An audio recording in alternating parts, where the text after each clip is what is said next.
Gary here from the Bike Cave, and today we're going to be going over what is a D-bike. Every time I go riding, I get asked, what is that contraption you have on your bike? So some people have mountain bikes. Some people have electric mountain bikes, which is an e-bike.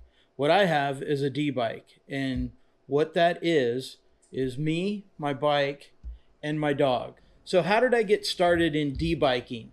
Well, it started out with, I got a brand new lab puppy, a little yellow lab. He was a tiny guy.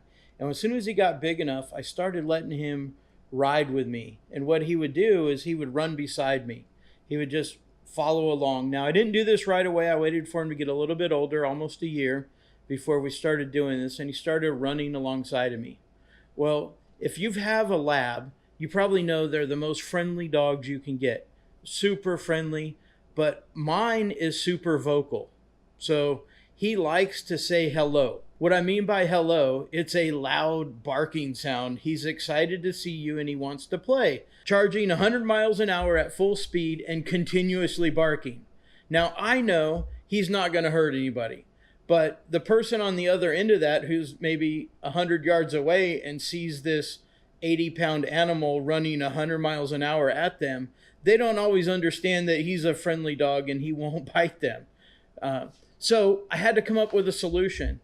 So my solution at first was I got a traditional dog harness that you see all kinds of people have, and I hooked that up to a leash, and I thought I would hook that up to my bike. Well, it wasn't good for him because that harness is not meant for a dog pulling, and it wasn't meant to go on my bike either. So what I had to do is I had to find a solution. So the closest thing I could find was, I thought, what about dog sledding? So then I started doing searches for dog sledding harnesses, looking on Amazon and Google and everywhere else. And what I came across this company called Nonstop Dogwear, and I found they had this sledding harness they used for dog sledding, but they also had a section for bicycling. And what it came with an attachment that would go on the front of my bike, this wire that goes on the front, and it has a bungee leash and then the dog harness. And you hook all that up and you go for it. That's what we did. So how did I learn how to do this? There's no instructions. I guess I could go to dog sledding school and learn how to do dog sledding, but that was way too much effort and I didn't have any snow. What I did is, I bought all this stuff and I'm a kind of jump right in kind of person. So I just bought it.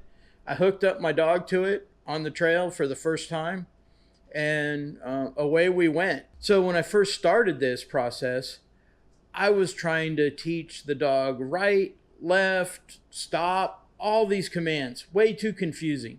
So what I learned to do, and me and the dog learned, because it's a bonding experience with your dog. So you have to trust him, he has to trust you, and you're going to learn along the way. So have I run into him? Yes. Has he took a left turn when I wasn't expected? Yes. So how did we get started doing this? Well, like I said, I hooked him up, and I started out trying to do right or left, and that wasn't working. And so if you think about it, I have 3 commands I use, and the rest is up to the dog. So I have stop, which obviously means stop. I have whoa, means we're going to slow down. And then my universal command is pup, pup, just really loud, abrupt, and sharp, which gets his attention. And how this came about is anytime we're going down a trail, if we're going straight, he's fine. We got no issues. He runs like the wind. He just keeps running and running. It's when we come on an intersection or I want him to turn one way or the other. Now, got to be honest with you, sometimes I go riding quite a bit, and a lot of times I just let him choose the path, and if he goes to the right, we go to the right. If he goes to the left, we go to the left.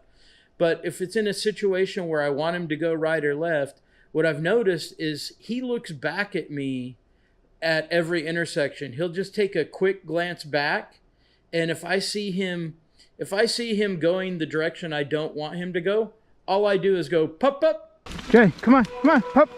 And he'll automatically go the other direction. It is, it's quite impressive just to watch the dog work. And so there's a couple things that we have to do. One, when we're going, if it's slight rolling hills, on the uphill, there's no problem. I'm not gonna go faster than he is. But on the downhills, I have to be careful that I'm not going to run into him, because he runs really well.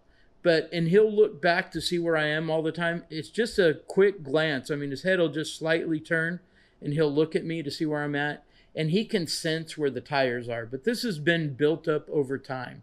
So anytime there's a decision to be made and he's making the wrong decision, I just simply go pup pup, and he'll do the other thing that he was going to do. It's pretty impressive and fun to watch. Can you own a D-bike? Can you operate a D-bike? Can you ride a D-bike? Well, let me tell you, it's not for everybody. But if you love your dog and you love riding your bike, then yes, you can own a D-bike and operate one. But let me go over a few of the things that I've learned along the way. One, you have to know and understand and anticipate what your dog is going to do, because he may go left, he may go right. And the setup I have, which I'll cover in another video, and the link to purchase this is also below.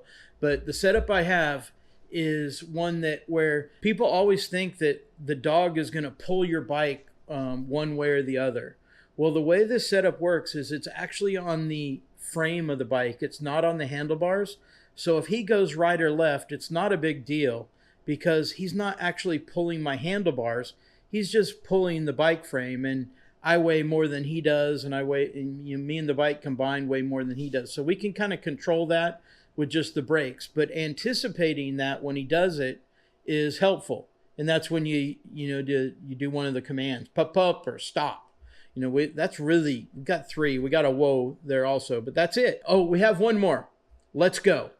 So that is his command for whenever we're stopped and we're going to get going, we say, let's go. But this section of the video, I want to talk about, can you do it? One thing you have to realize when you're de-biking or bike-joring is that dog is going to go and he's going to run and he's going to go down that trail.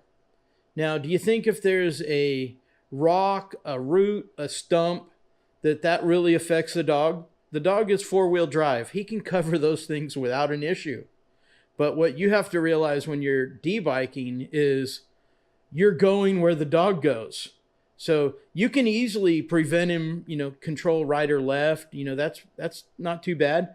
But obstacles are another question. So your skill level, if you ride these trails normally, and there are parts where you're uncomfortable or unsure and you're not sure how you're going to go over this obstacle, I would definitely master that without the dog before you try and do it with the dog, because you can hurt yourself, and more importantly, you can hurt the dog, and you don't want to hurt the dog. So make sure any obstacles that the dog is going to be faced with that you're familiar with, and you can anticipate how the dog is going to react to that obstacle. Now, I'm lucky. My dog is amazing. He literally just loves running, and he stays on the trail. So there are sections where, a dog normally might choose the shortcut, but my dog, he stays on the trail and just keeps running. It's fabulous. But the one thing you need to do is you need to understand your dog and anticipate what he's going to do, and don't put him in a situation where he's going to be faced with an obstacle that you're not ready for. Because if you run into your dog, you can obviously hurt him. I mean, you can fall off and hurt yourself as well, but I can't hurt my dog. Thanks for watching. The link to all my stuff is below. The harness, the bike, the camera, all of it's below. Please like the video, and I'd love to hear your comments of what you think, and I can share all my experiences with you. Just send me a question and I'll answer all of them. Thanks and good night.